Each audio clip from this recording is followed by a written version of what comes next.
Hello, and welcome to One-on-One with Robert Doar. I'm your host, Robert Doar, and thanks for tuning in today. As president of the American Enterprise Institute, I have the unique privilege of working with America's greatest policy experts. These scholars focus on policy issues in the fields of education, economics, energy, foreign and defense, and so much more. Subscribe to this podcast for exclusive access to in-depth discussions on the most pressing policy issues. Together, with my guests, we'll challenge political preconceptions, explore innovative ideas, and create, I hope, a freer and safer world.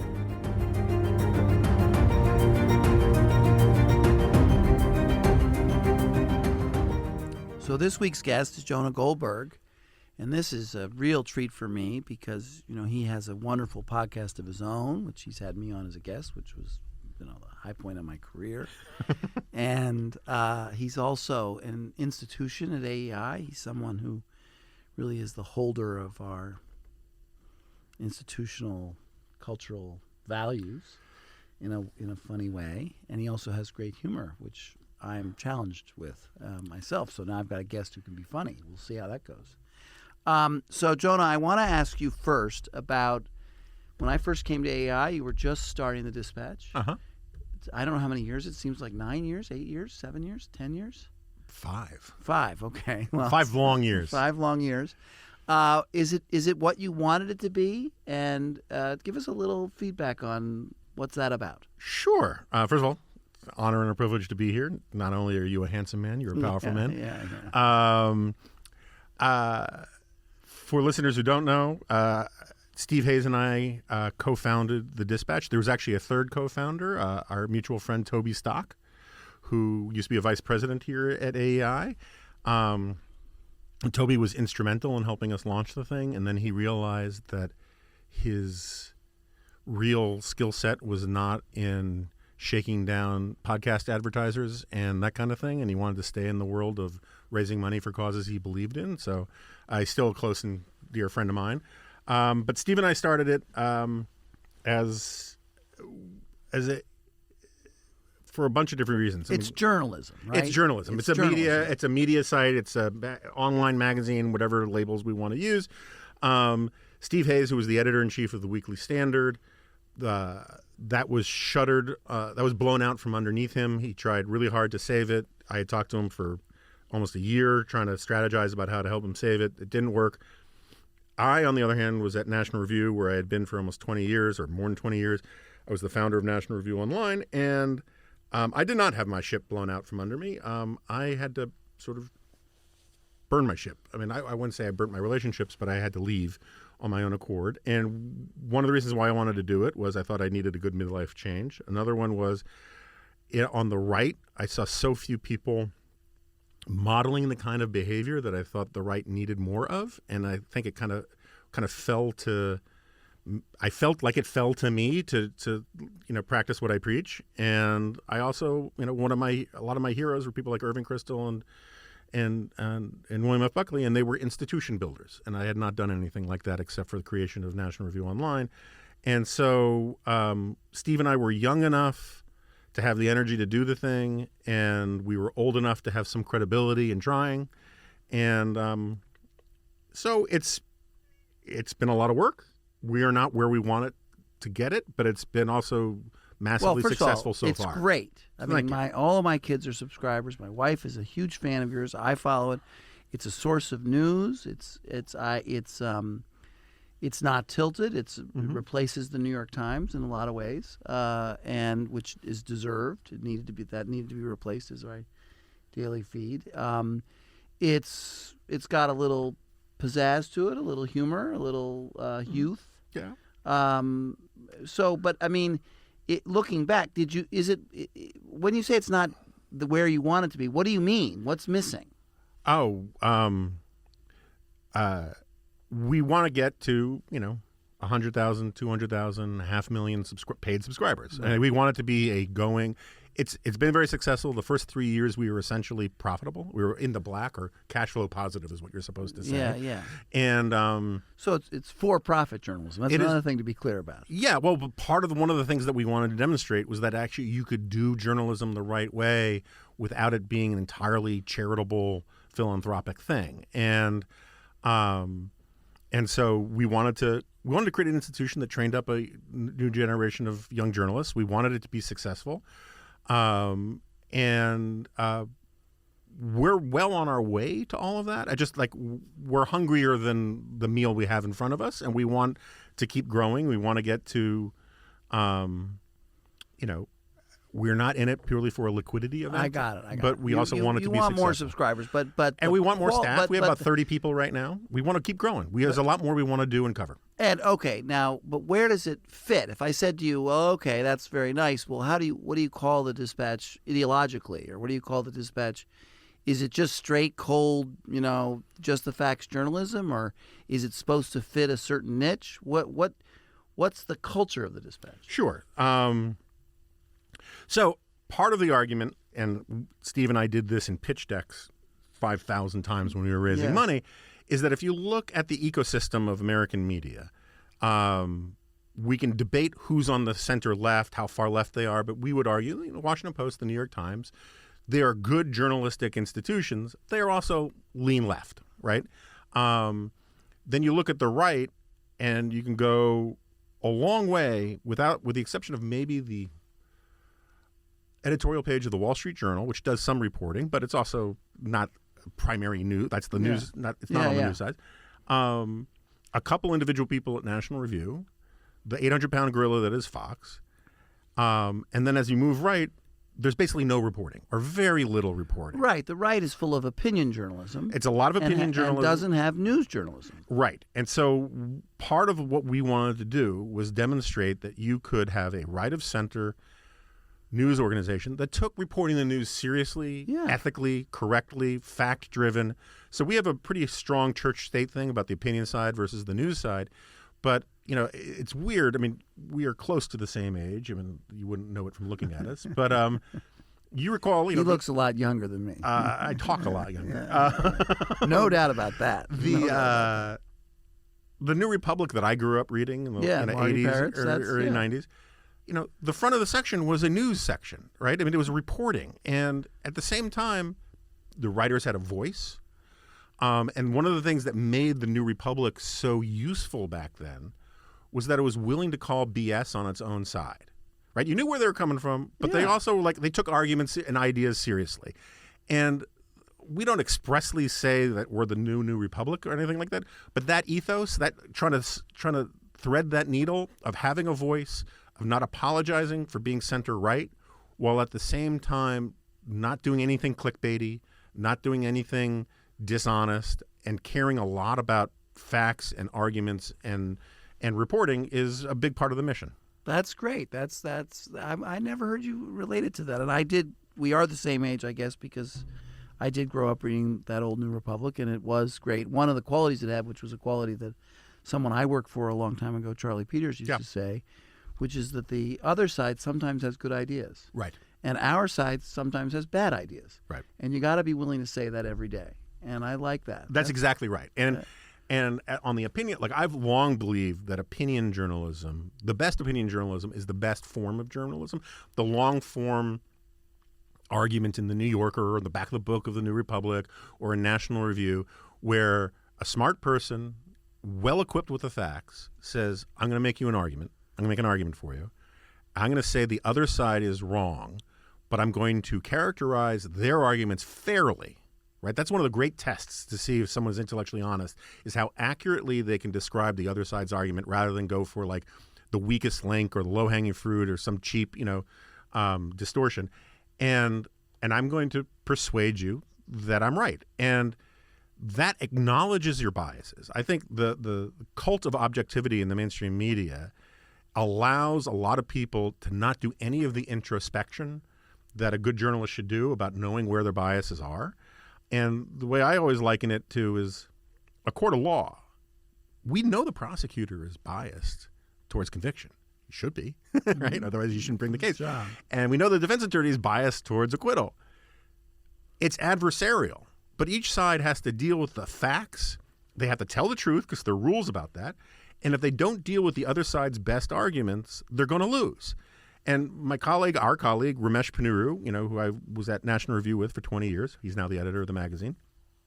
he always used to say, I want to deal with the left's best arguments, not their worst. And I think that's a really good ethos. Okay, I do too. That's very helpful. I appreciate you telling me that. Now, you brought up prosecutors. And I work for you, by the way, so I'll tell you anything you want to hear. No, that's not true. But the character, I want to talk about the President Trump's trials. You brought up prosecutors and defendants. You wrote a piece the other day where you sort of, the conventional wisdom among the people that we sometimes hang around with on the right is that the prosecution in New York, the DA Bragg's prosecution in New York, which led to a conviction, actually is going to help Trump. And you wrote a piece and said, well, I'm not so sure about that. And I guess I give you first the opportunity to tell us why you said that. And then I want to say how I look at that case and see what you think. Sure. So to be clear, I don't think the case should have been brought.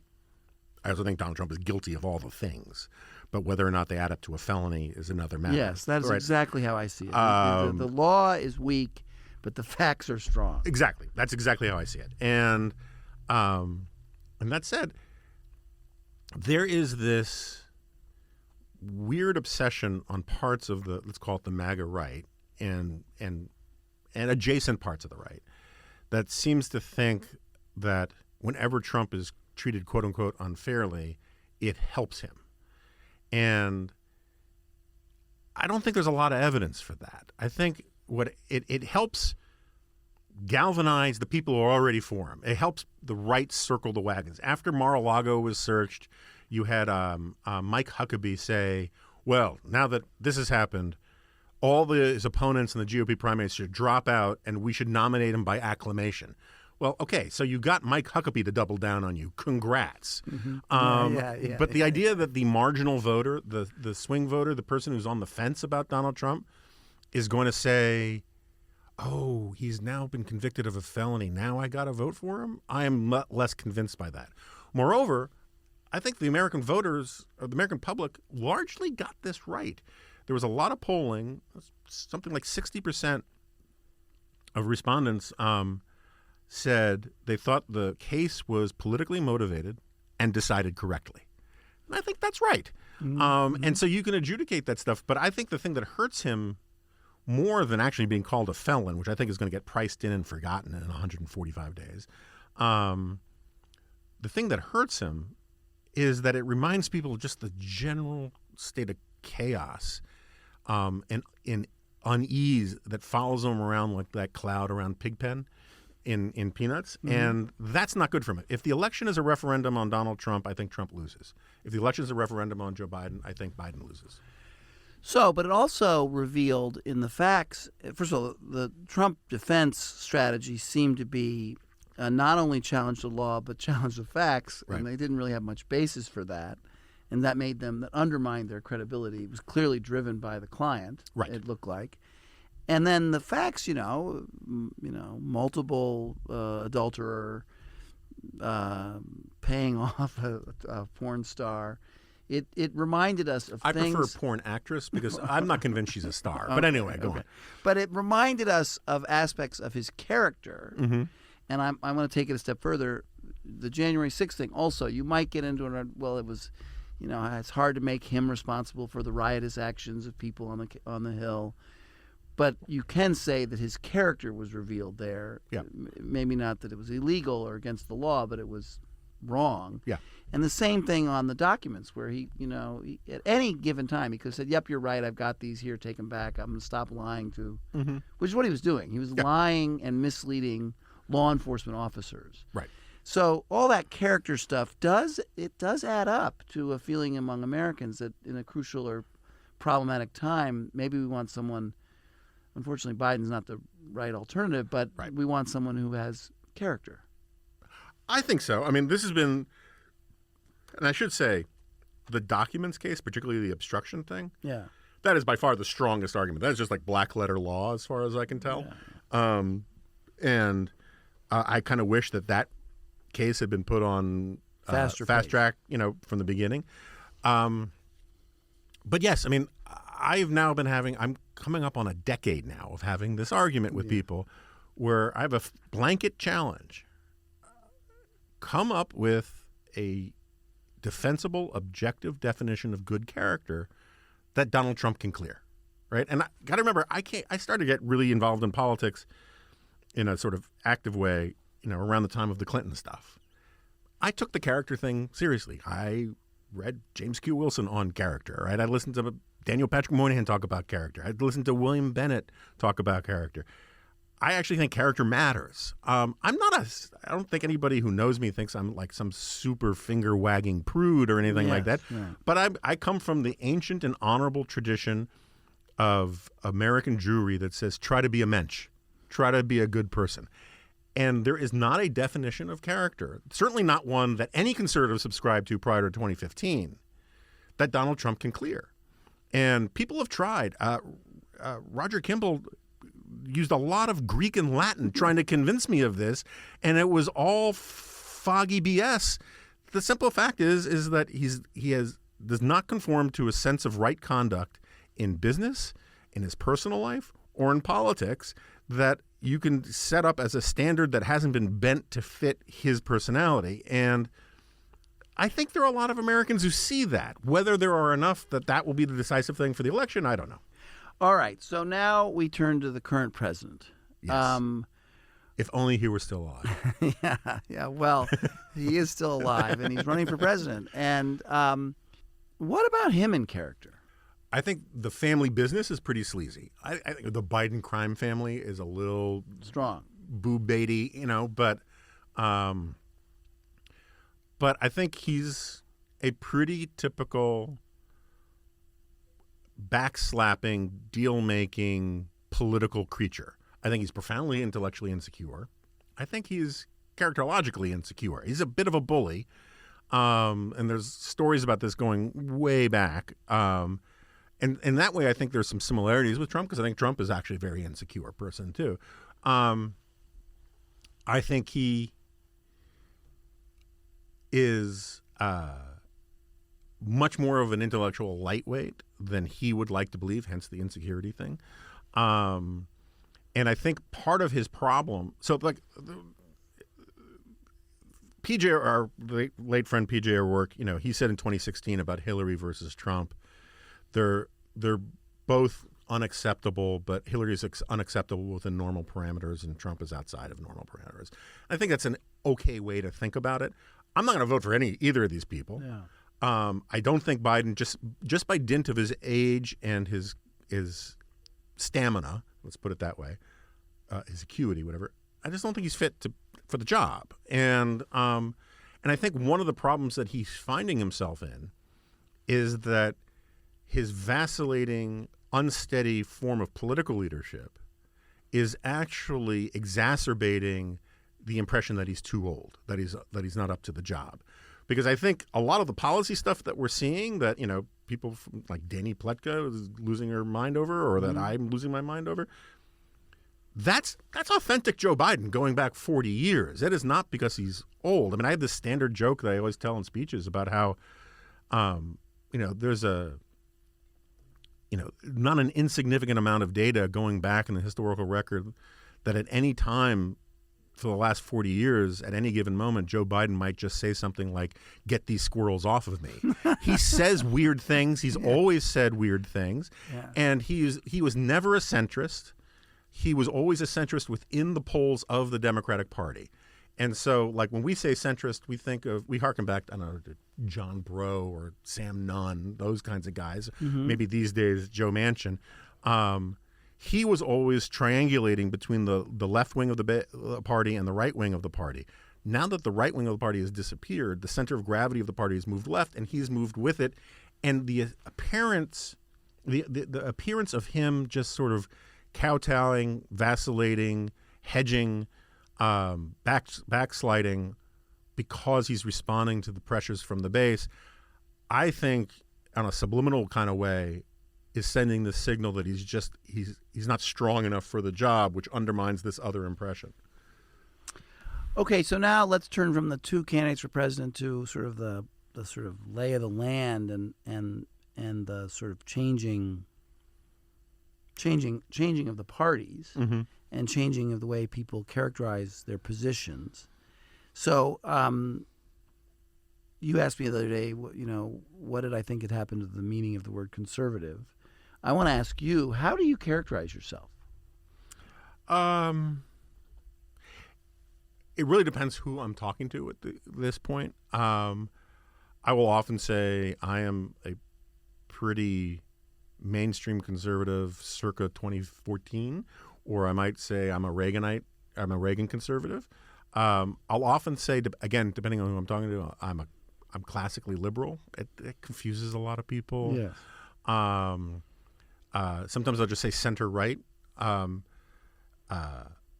If I call myself a conservative, I feel, again, depending on who I'm talking to, I will often feel like I have to say a few more things to make it clear that I'm not a nationalist. I'm not a Marjorie Taylor Greene type. I'm not a Trump type or a MAGA type and all that kind of stuff.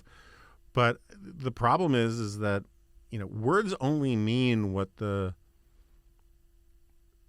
lingua franca says it means at any given moment, right? Mm-hmm. And the meaning of conservative, as we see the Republican Party successfully taken over by Trumpism, we see a lot of institutions taken over by, call it Trumpism or nationalism or MAGAism or whatever.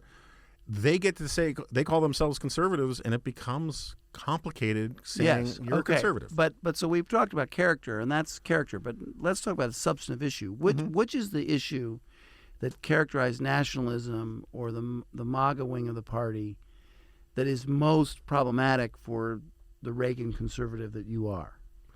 Oh, okay. I would put it. I have different buckets, right? So one is, on a philosophical level, I think nationalism, as described and discussed and promoted by those people, is unconservative. I've been making this argument for almost 20 years now. It was a big part of my first book.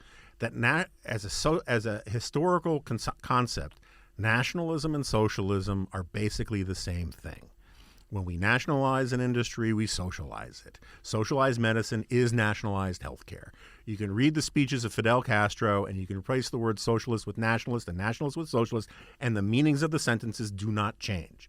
And the reason for this is that nationalism, taken to its logical conclusion, has to be about statism. Yeah. And it has to be, to a certain extent, about despotism, because eventually you need some sort of Führerprinzip. You need some sort of individual who is the embodiment of the national spirit, right? So it's the opposite of individualism. In many ways, it's the opposite of individualism. And that's as conservative as you can get, or it seems, well, maybe not. So individualism, rightly understood, is a big part of conservatism, but so is pluralism, so is subsidiarity, right? I'm a big subsidiarity guy, localism, federalism, and that kind of thing. And that's not nationalism either. And that's definitely not nationalism, right? Because there's no limiting principle to nationalism. That's my problem. And I think conservatism is all about competing limiting principles. So, like on the philosophical front, nationalism always ends up leading to crony capitalism and protectionism and all these sorts of things. So then, if you want to look at the actual issues, so look at another bucket, right? Then there's sort of the aesthetic thing. There are a handful of very upstanding, decent people who are committed, who are civil and polite and cerebral, who are committed to some of this nationalism stuff. Your predecessor, Christopher DeMuth, who's one of the smartest people I know. He carries himself in a dignified and serious way. Yoram Hazony, I have a lot of problems with, but again, I think he's a charming, upstanding, polite human being. The nationalists who actually get attention, the nationalists who actually get the clicks and the eyeballs and asses in the seats at these stupid things, that part of the Republican Party thinks cruelty is kind of the point. They're jerks. They act like jerks. They're performatively rude. And I think that aesthetically runs against what I think of what conservatism is supposed to be. Again, be a mensch. And then on the strict policy stuff, isolationism. I mean, isolationism is a fraught concept. Non-interventionism, fortress America, retrenchment, turning our back on alliances, protectionism, all bad. All bad. All bad for the country. For all human bad. Flourishing. And like, if you were actually a a smart, serious nationalist, you would reject those policies because we are actually much stronger with alliances. Alliances are power multipliers. And so not only do I think it's philosophically ugly and aesthetically ugly, I think it's intellectually ugly. Now, you said something there at the end, the focus on being a mensch, which I really like. And it to me, it does distinguish you from the angry haters in both parties. And yet, but you can fight with the best of them. I mean, what is your persona on that? I mean, are you... I can be a little too abrasive on Twitter from time to time. I will grant you.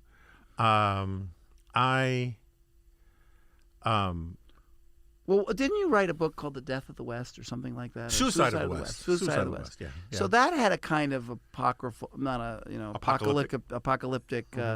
Victor Davis Hanson, "The world is coming to an end if the Republicans don't win." Did it or not? Did I read it wrong? How do you distinguish yourself from those people that say this election, if we lose this, it's over? Yeah. Okay. So a couple things. One, I regret the title. I kind of got nudged into it by the publisher. I wish I had stayed with my working title, which was The Tribe of Liberty. But because part of my argument was, the central argument of the book is that we need to have a tribal attachment to the institutions and principles of liberty to sustain it. And so where I really, really disagree with the catastrophism that you're describing about, this is the most important election, all that kind of stuff, is that if you think that this election spells the potential end of America, then America is already over, because that's not the system that we live in. The whole point of the Madisonian scheme of things is that there's always another election, right? That's one of the reasons why AI exists, is to play the long game, to think about beyond the horizon of some sort of stupid partisan calendar and talk about the long-term ideas and principles, how to hand the baton of certain commitments from one generation to another. And that's not done election by election. And, Yuval's wonderful new book, American Covenant, now available at all fine bookstores. Coming out today. He gets into a lot of this, which is to say that, elections start a process of deliberation in Washington where people argue with each other. The whole reason why nationalism is so attractive to some of these people is they actually want to live in a country where a handful of people or one person in Washington runs the country. The arguments are over. Right. They don't want to argue with anybody. It's a waste of time. That's right. It slows me down. And can't we just get... Why are we fussing with all this stuff? This politics or elections or debates or even legislation. Right. And they're fed up with... They want the trains to run on time. That's exactly right. And they miss the fact that the arguments and the debates and the elections and then the elections after those and the elections after those and the compromises and the negotiations, those are the features of the system. They're not the bugs. And, I'm very pro-democracy. I hate the phrase "our democracy." I do too. And I hate the way it's used and all that. But democracy is a great and valuable tool as a hedge against bad things.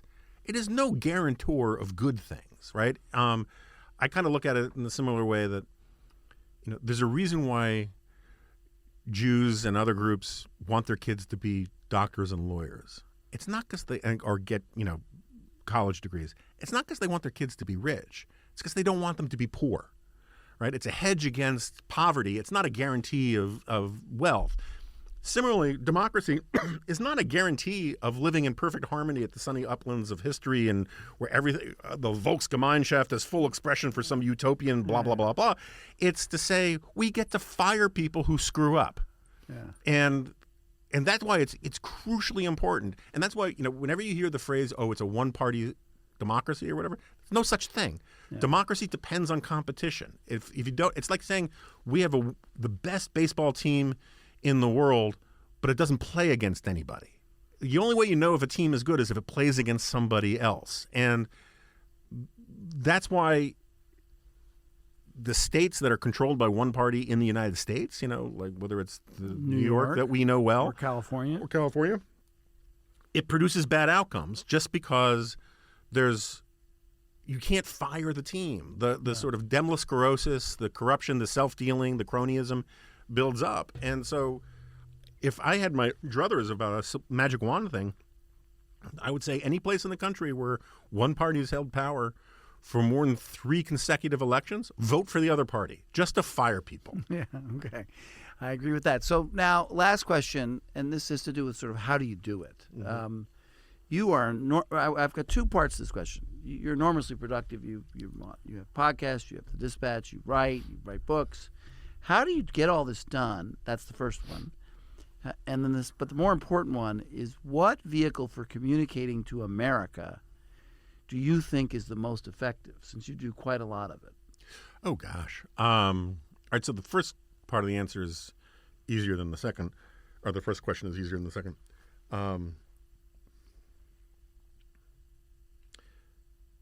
I think people really downplay the incredible gains to productivity that come from misanthropy. It's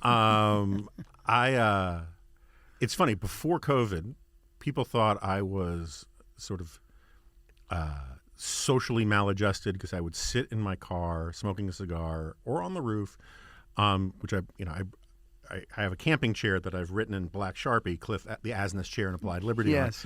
And it's on the roof here at AEI, and Jonah's known to go up there and do all his work in the sun. And I wrote easily half of Suicidal West up there. And before COVID, people thought, oh, look at the grumpy, curmudgeon. And then all of a sudden when COVID came, it's like I've been training my entire life for this. Because all of a sudden it was like, oh, look at the responsible social distancer.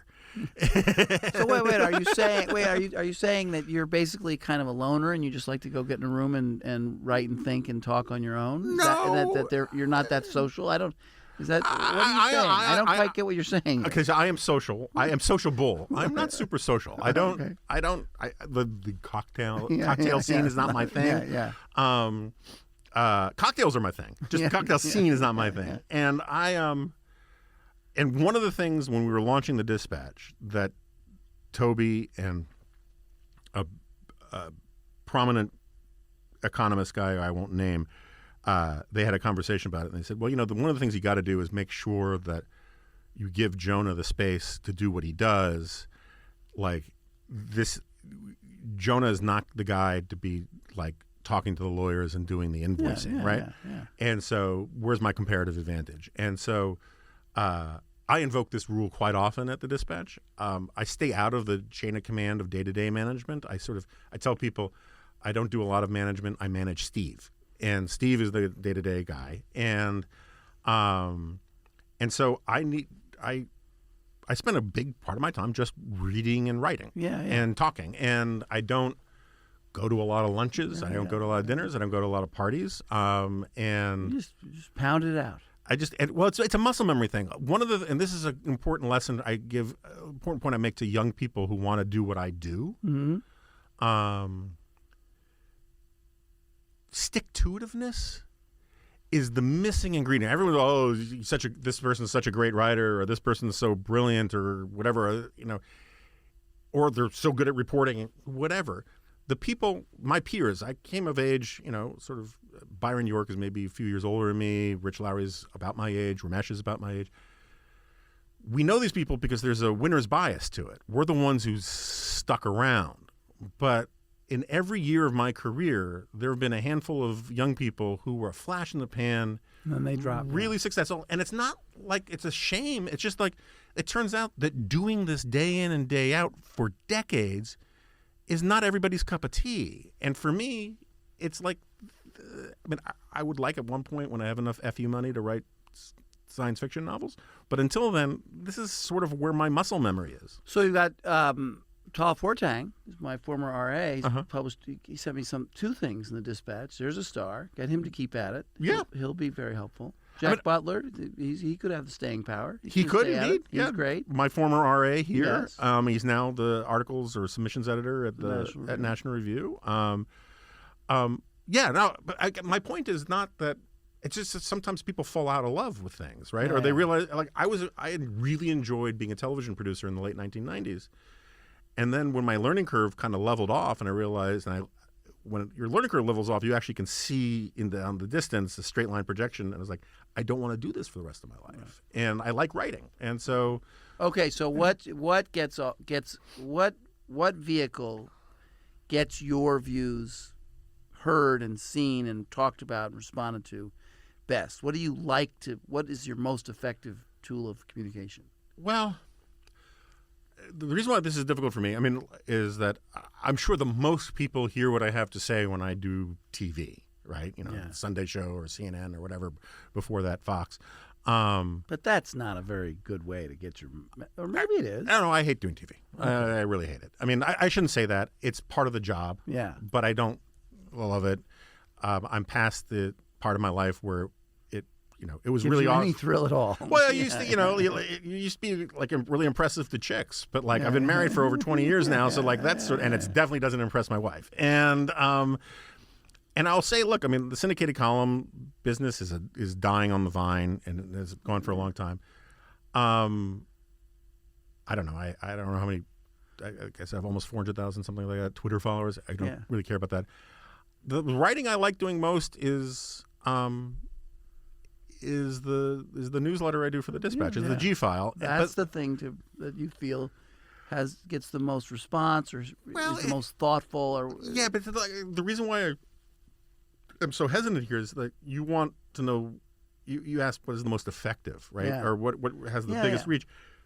I have no friggin' clue. And the only way I've been able to write the G file the way I write, and for listeners who don't know what it is, it's weird. Sometimes it's very dense philosophical stuff, and sometimes it's long disquisitions on women's prison movies or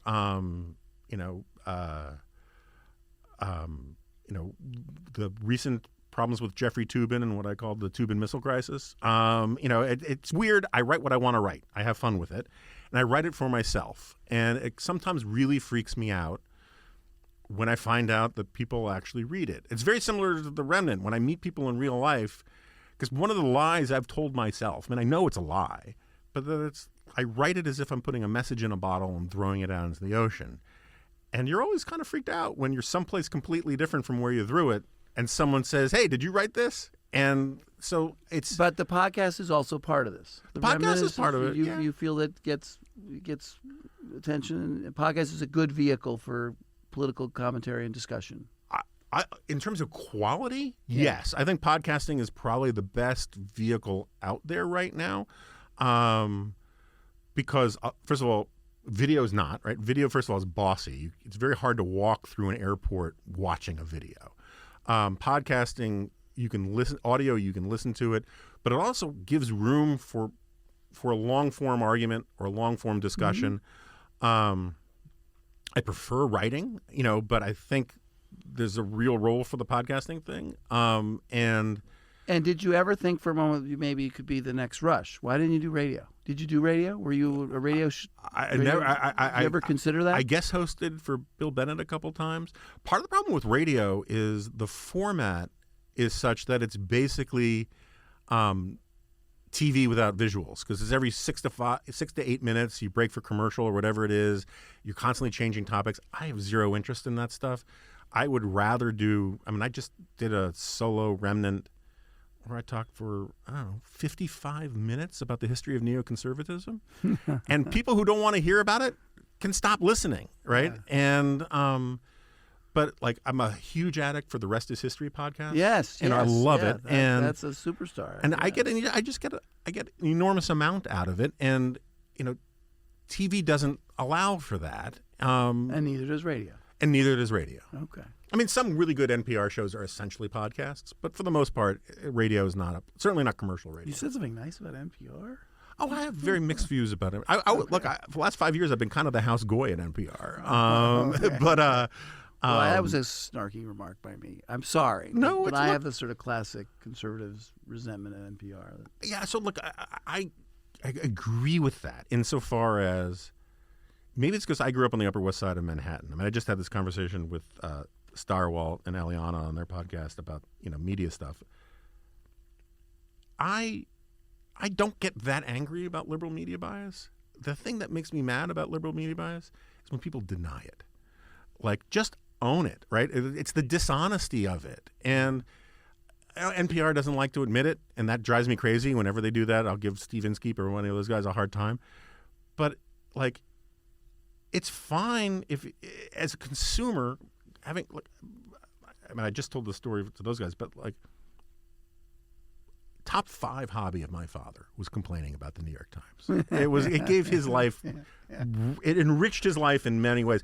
But part of it was because he considered the New York Times to be kind of like the Moriarty to his Sherlock Holmes. He felt it was a worthy enemy. Yes. Because it was good at what it did. And so when it fell short of its standards, or when it tried to get a fastball over the plate on you, it enraged you, but it was a worthwhile rage. Well, I was going to get into this long thing about Herbert Matthews in the New York Times, but we don't need to do that. Well, let's do that. So I'd like to come back and talk about both. We grew up in New York at the same time. Yeah. We have the same, history with the New York Times and the New Republic. I'd love to talk to you about that. I would say that the New York Times your father would get upset about is not the New York Times today. I mean, I think it's not what it once was. I agree that media is in a lot of ways worse than it was back in the day, but I do think there is, on the right these days, a lot of recency bias. The New York Times covered up Stalin's Holocaust in Ukraine in the 1930s, right? It basically got Fidel. That was the Herbert Matthews thing. It's got Fidel Castro, his job. Right. Yes. CBS Evening. Everyone wanted to go, oh, Walter Cronkite, things were so much better. Friggin' Daniel Shore went on national television. He was the foreign correspondent for the CBS Evening News, and said that Barry Goldwater's planned vacation in Germany was really a clandestine effort to link up with neo-Nazi elements in Hitler's stomping ground. He wasn't going to Germany. It wasn't a neo-Nazi thing. It was just a friggin' lie. So, like, this stuff has been going on for a long time. And with that we're gonna call it a day. Jonah, and another thing. Thank you very much. It's great to have you on One-on-One with Robert Dorr. See you next time.